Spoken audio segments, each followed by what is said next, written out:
Assalamualaikum warahmatullahi wabarakatuh.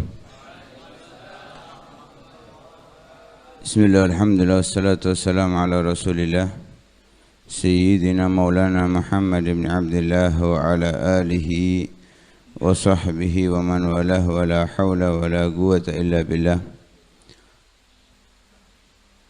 Rabbi syrah li sadri wa yassir li amri wa hlul 'uqdatam min lisani yafqahu qawli. Amin amin ya rabbal alamin.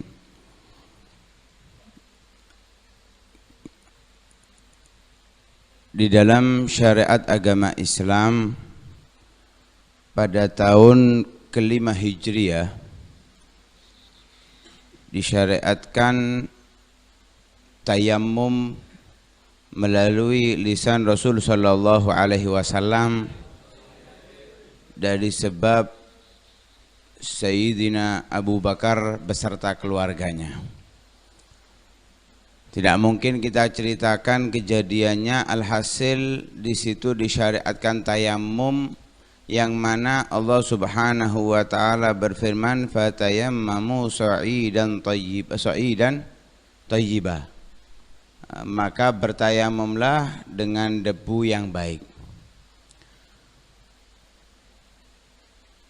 Debu dijadikan oleh Rasul sallallahu alaihi wasallam atas izin Allah Subhanahu wa taala menjadi salah satu alat untuk mensucikan najis dan mengangkat hadas, atau gambaran mengangkat hadas, atau makna daripada mengangkat hadas seperti yang dipelajari di dalam fikih.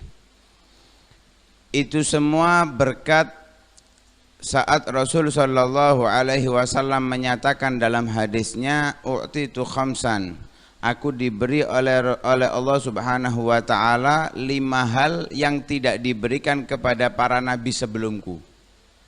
Di antara 5 hal tersebut, wa ju'ilat liyal ardu masjidan wa tahura, dijadikan oleh Allah Subhanahu wa taala bumi dan debunya itu sebagai tempat sholat dan tahura, alat untuk bersuci. Mengapa debu tersebut dijadikan oleh Allah Subhanahu wa taala bisa digunakan alat untuk bersuci dan buminya dijadikan untuk masjid, bisa digunakan untuk sholat dimanapun selama tidak diketahui tempat tersebut adanya najis? Al-Imam Hakim At-Tirmidzi mengatakan sebagaimana disebutkan di dalam kitab I'anatul Talibin,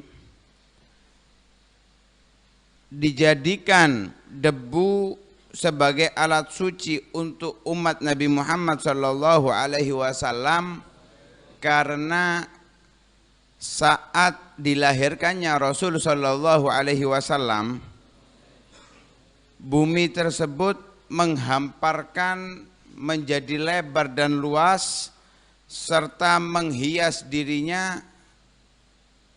untuk Rasul sallallahu alaihi wasallam. Dan bumi tersebut merasa hebat, merasa bangga atas dirinya di hadapan langit dan serta makhluk-makhluk yang lain. Mengapa? Karena Nabi Muhammad sallallahu alaihi wasallam diciptakan dari bumi, dari tanah yang ada di bumi. Kemudian beliau berjalan, beliau melakukan apapun pemberian-pemberian Allah diberikan oleh Allah kepada Nabi Muhammad saat Nabi Muhammad di atas muka bumi. Hingga Nabi Muhammad meletakkan dahinya untuk sujud kepada Allah di bumi. Begitu juga ketika Rasulullah sallallahu alaihi wasallam wafat di Makkah, karena merasa bangga dan bahagia akan hal tersebut, Allah jadikan debu tersebut menjadi suci dan menjadi alat untuk bersuci bagi umat Nabi Muhammad sallallahu alaihi wasallam. Padahal di umat-umat sebelumnya debu tidak bisa digunakan untuk mensucikan najis. Tahu enggak? Ketika ada anjing atau hewan yang najis mughalladhah mengenai pakaian, maka tidak bisa disucikan hanya dengan air, tapi harus dipotong. Tapi umat Nabi Muhammad dimudahkan, debu bisa digunakan untuk mensucikan najis mughalladhah dengan dicampurkan dengan air. Bisa kita bayangkan bumi yang bangga akan kelahiran Nabi Muhammad SAW mendapatkan kemuliaan demikian. Menjadi alat perantara untuk mengabdi kepada Allah Subhanahu wa Ta'ala. Lebih dari itu, Abu Lahab yang sering mungkin kita dengar ceritanya, yang dinas dalam ayat Al-Quran celaka, tabbat yada Abi Lahab wa tab ma aghna anhu maluhu wa ma kasab, dan seterusnya, satu surat penuh untuk menjelaskan menjelaskan kepastian bahwa Abu Lahab akan masuk neraka. Itu disebutkan di dalam Sirah Ibn Katsir.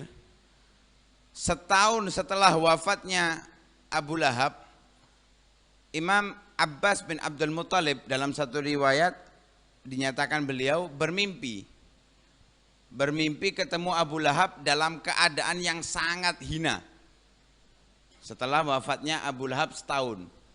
Jadi Abu Lahab meninggal saat perang Badar. Setahun setelahnya Abbas bin Abdul Muttalib, saudaranya, bermimpi dia.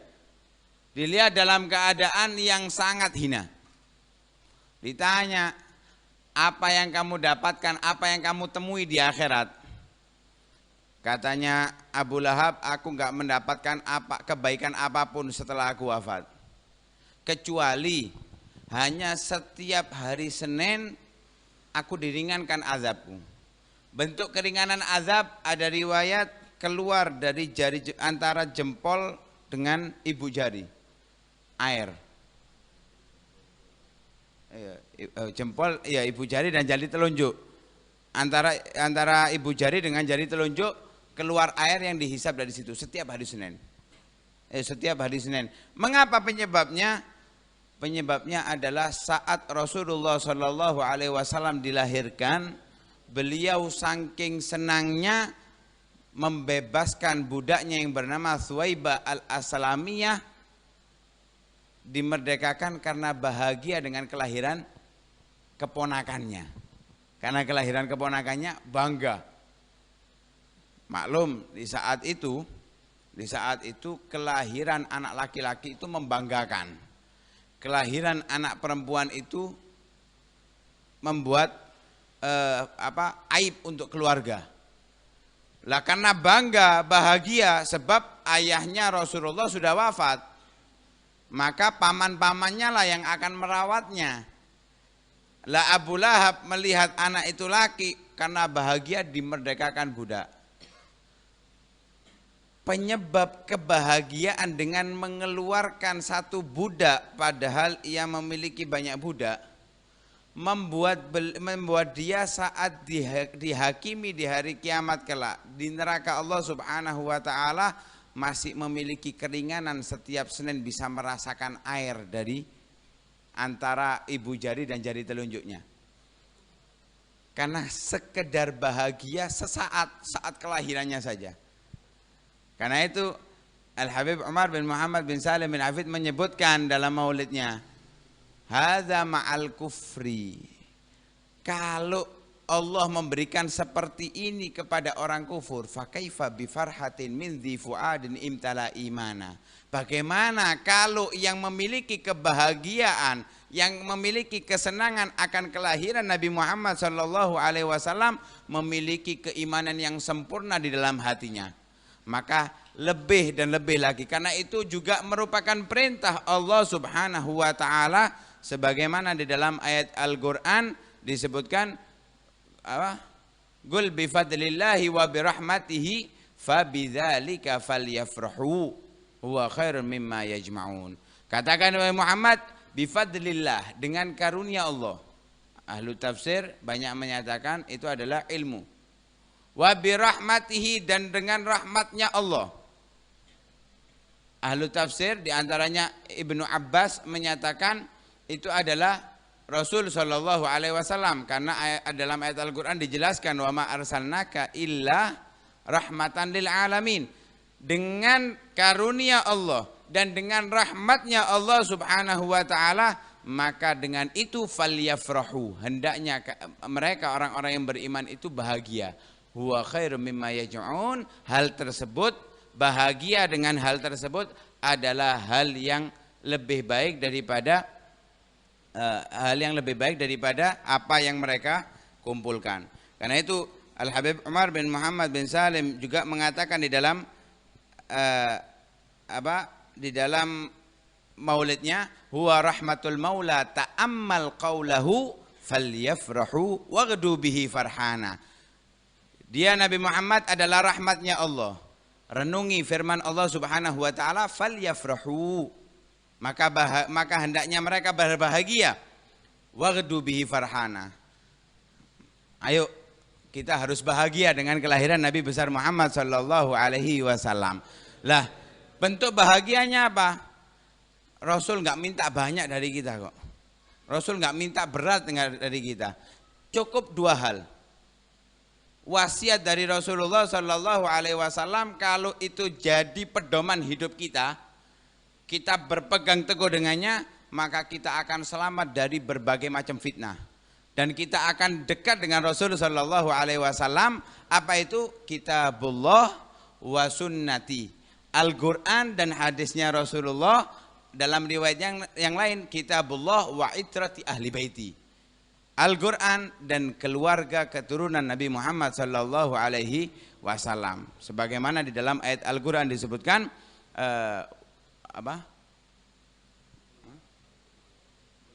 Kulla as'alukum alaihi ajran illal mawaddata fil gurba. Katakan wahai Muhammad, la as'alukum alaihi ajra, aku tidak meminta kepada kalian wahai umat Nabi Muhammad balasan apapun dari apa yang disiapkan oleh Allah berkat lewat jalurku.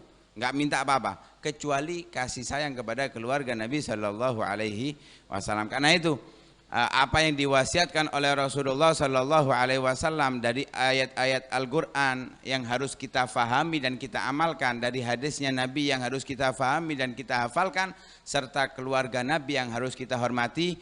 Mudah-mudahan Allah memberikan kita kekuatan untuk menjalankan wasiat tersebut sehingga kita menjadi orang yang terdekat dengan Nabi Shallallahu Alaihi Wasallam. Amin amin ya rabbal alamin. Wa sallallahu alaihi wasallam Muhammadin wa ala alihi wasallam. Alhamdulillah rabbil alamin.